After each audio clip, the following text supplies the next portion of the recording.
Moving ahead now, the Christian Association of Nigeria is calling for an end to insecurity and all the challenges facing the nation. The association led prayer walks across different parts of the country past this message. In Lagos, lead pastor, Redeemed Christian Church of God, Enoch Adeboye, led thousands on a prayer walk, which began from the church's headquarters. They walked across streets carrying placards with various inscriptions against the incessant killings. Correspondent Theophilus Elama reports on this. Insurgency has continued to wreak havoc in some parts of the north. According to the United Nations, more than 27,000 people have been killed since the start of insurgency 11 years ago. Nearly 2 million people are displaced by the violence and many are in dire need of aid. The insecurity has led to the death of several and the abduction of many. The Christian Association of Nigeria is worried and has rallied for a nationwide prayer walk. So long that the church has been so quiet, and the church in Nigeria can no longer be quiet, looking at all our brethren being butchered like animals. This is a country of human beings, not a country of animals. God is interested in this nation, and we are saying it unequivocally that enough is enough. Enough of killing Christians. We are not going to accept it anymore. As long as they don't stop it, we are going to be on their neck. And the whole world will continue to hear it every day. Boko Haram has been called the world's deadliest terrorist group in terms of the number of people it has killed. But the Christian body is optimistic of their defeat. We have one of the best armies in the world. We're proving ourselves beyond this nation. In 1962 to 1965, we saved Congo. We saved South Africa. We saved West Africa through the ECOMOG. The armies of these nations are respected around the world, even by the American US Army. So our government has no excuse not to be able to fight the infidels. Church is saying we have had enough, and we are passing this message to our rulers that they know that there's every leadership has its own tenure. So they should remember prosperity when they live there. So we are saying that we will not rest. Our prayers will continue fervently until they listen to us and do the needful. This is one of the many rallies that have been held by the Christian body in Nigeria to bring an end to the mindless killing in the country. They are hopeful that with this walk, God will heed their petition and make Nigeria a safe haven. Theophilus Elama, TVC News, Lagos. We have with us in the studio right now, publisher of Inside Watch Africa, Oluwaseyi Adeyemo. It's nice to have you join us. Good morning. Let me say Happy New Month. It's only in Nigeria we greet like that. Happy New Month, Happy New Week, everything. Happy everything. I think it's a good thing because we're happy people and we're able to recognize every instance. And we derive happiness from there. Now, unfortunately, the issues we're talking about now are not happy ones at all, because when it comes to insecurity in the country, a lot of Nigerians have concerns. Now, the spike in insecurity in the last 1 month has been making headlines across the country. And I wonder, you have been reporting a lot of these across, in fact, across the entire African continent, where you have been almost to all the countries of Africa. But talk to us from your analysis and the people you have met and spoken with. Why is there a spike in insecurity right now? So this was going to happen to us because you see, every area of our life, in my opinion, we have not been deliberate and strategic enough.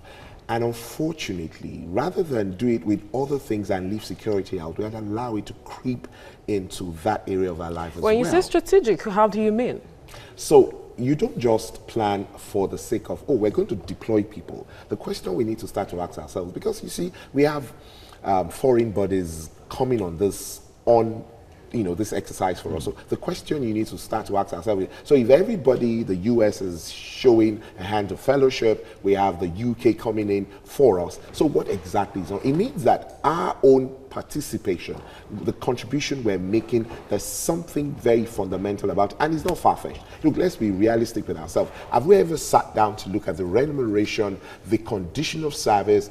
It is unfortunate that we quickly forgot and discountenanced the fact that at some point, soldiers in this country actually came out to strike. It is unfortunate. They said to us that they didn't get enough ammunition. They said to us that they didn't get enough support, and we treated it as if, look, you can bring everything.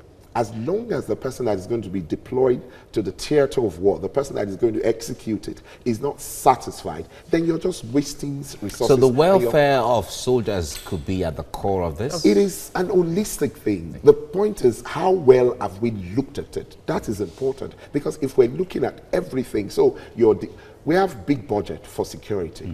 Now, out of this big budget, the concern and the question we need to ask ourselves is, how much gets to the hands of the actual people that risk their life, that leave their family, that are at the frontage of all of these things?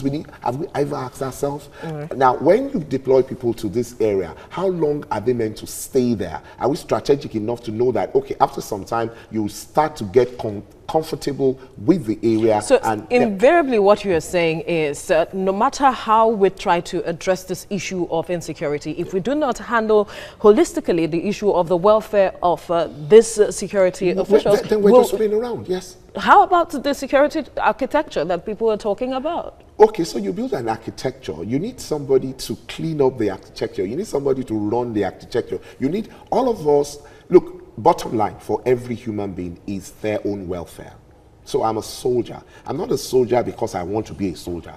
I'm a soldier because I believe in that career, and I want to be able to feed my family and be a human being out of being a soldier. So don't treat them as if they are just there to die for the rest of us. How about them? Let us take them into consideration and make sure that everything that is needed for them to be happy doing that job is given to them, and you will see how driven they will become.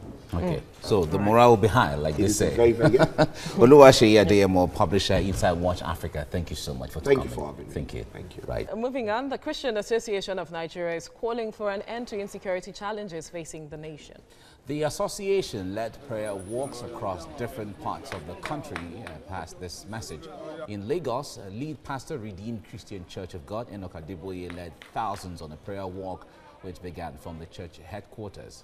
They walked across streets carrying placards with various inscriptions against the incessant killings. Correspondent Theophilus Ilama reports. Insurgency has continued to wreak havoc in some parts of the north. According to the United Nations, more than 27,000 people have been killed since the start of insurgency 11 years ago. Nearly 2 million people are displaced by the violence, and many are in dire need of aid. The insecurity has led to the death of several and the abduction of many. The Christian Association of Nigeria is worried and has rallied for a nationwide prayer walk. So long that the church has been so quiet. And the church in Nigeria can no longer be quiet, looking at all our brethren being butchered like animals. This is a country of human beings, not a country of animals. God is interested in this nation, and we are saying it unequivocally that enough is enough. Enough of killing Christians. We are not going to accept it anymore. As long as they don't stop it, we are going to be on their neck. And the whole world will continue to hear it every day. Boko Haram has been called the world's deadliest terrorist group in terms of the number of people it has killed. But the Christian body is optimistic of their defeat. We have one of the best armies in the world. We've proven ourselves beyond this nation. In 1962 to 1965, we saved Congo. We saved South Africa. We saved West Africa through the ECOMOG. The armies of these nations are respected around the world, even by the American US Army. So our government has no excuse not to be able to fight the infidels.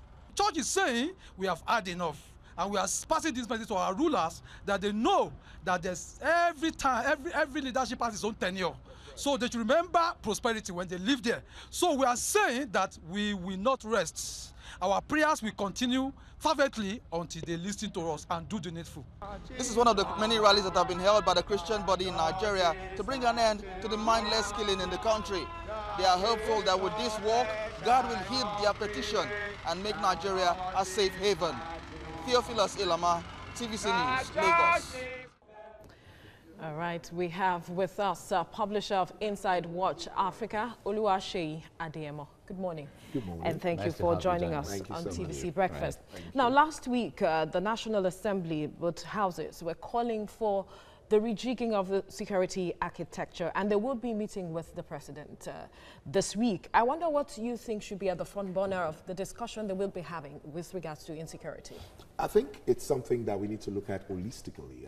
So we're going to be looking at the rejigging of the architecture. I would also want to suggest that look at the frames that holds the architecture so that we are able to get everything, because when it comes to security, you're talking about everything. You're talking about local policing, you're talking about everything that is needed to make sure that we have the appropriate information, and everyone that is running the show must be that they are completely committed to it, because at the end of the day, all of the things we've done so far and we have escaped with, this for me is a showing of how we've failed in the way we commit ourselves into doing things. We are not a committed people when it comes to executing things we do. All right. Now, a lot of people have said that when it comes to the capacity of the Nigerian security agency, especially the military, there is no doubt when it comes to their capacity, ability to handle this. And there are some rhetorics going out there that some people are just benefiting from a system and then ensuring that this continues. No. So the truth of the matter is we say that all the time because each time they go out of here, they do better than they do here. Why? Because the kind of remuneration and the kind of condition of service they get outside of here is not what they get here. Those are things we need to start to check. Why do Nigerian police, Nigerian Army, Nigerian Air Force, Nigerian Navy do better outside of here? Let us sit down and benchmark what they do, what they get, the kind of support, the kind of everything they need, the equipments, the guns, and what they take home, the comfort they get, the kind of training, the kind of engagement they get outside. Look, everybody, the training you get as a Nigerian Army is the same training you get outside that, maybe slightly better. But what happens usually is everything that you need to deliver on what you need to do is handed over to you. Why don't we give it here? Particularly when we have a situation that is as dire as we have right now. Everybody's complaining. Now, there are some argument also that when you look at Boko Haram transcends Nigeria. There is the Chadian, the Nigerian, the Cameroonian part of things. But when it comes to outside the borders of Nigeria immediately, Chad handles it headlong. Niger handles it headlong. Cameroon, okay, one or two issues here and there, but they handle it headlong. What's the difference? Nigeria should be ahead of all of those. So that is the problem. It is obvious that in all of those areas, if we had led ECOMOG, as long as we had led ECOMOG, and did as well as we did, to the extent that a Nigerian was made the chief of army staff in Liberia, then something is wrong with us. It means that what we're doing right now is that those who drive this process, all of the structure, all of the things we put together, those who are at the forefront of it are obviously not as driven, as happy as they ought to be. Let us go and visit that and deal with it decisively, because obviously for me that is the only thing that we're not doing. Because you just gave an example of the fact that all of the countries are bordering us. How come they're doing better than us? It means that those people who are driving the exercise on the other side are more driven than ours, and that is something we need to take care of. Is it that difficult to be driven to address issues of insecurity? Look, let me quickly point this out. There's no human being, and there's a bottom line for all of the things we do. I'm a journalist, I'm a storyteller. At the end of the day, I need to pay bills. At the end of the day, I need to be father to my children. The question is, do we ask ourselves, when we deploy people to do certain things, what happens to them at the end of the day? That is very, very important. That is what drives people, the bottom line. All right, Oluwaseyi Adeyemo, let's leave it here now. Thank you for your time on TVC Breakfast. Thank you very much.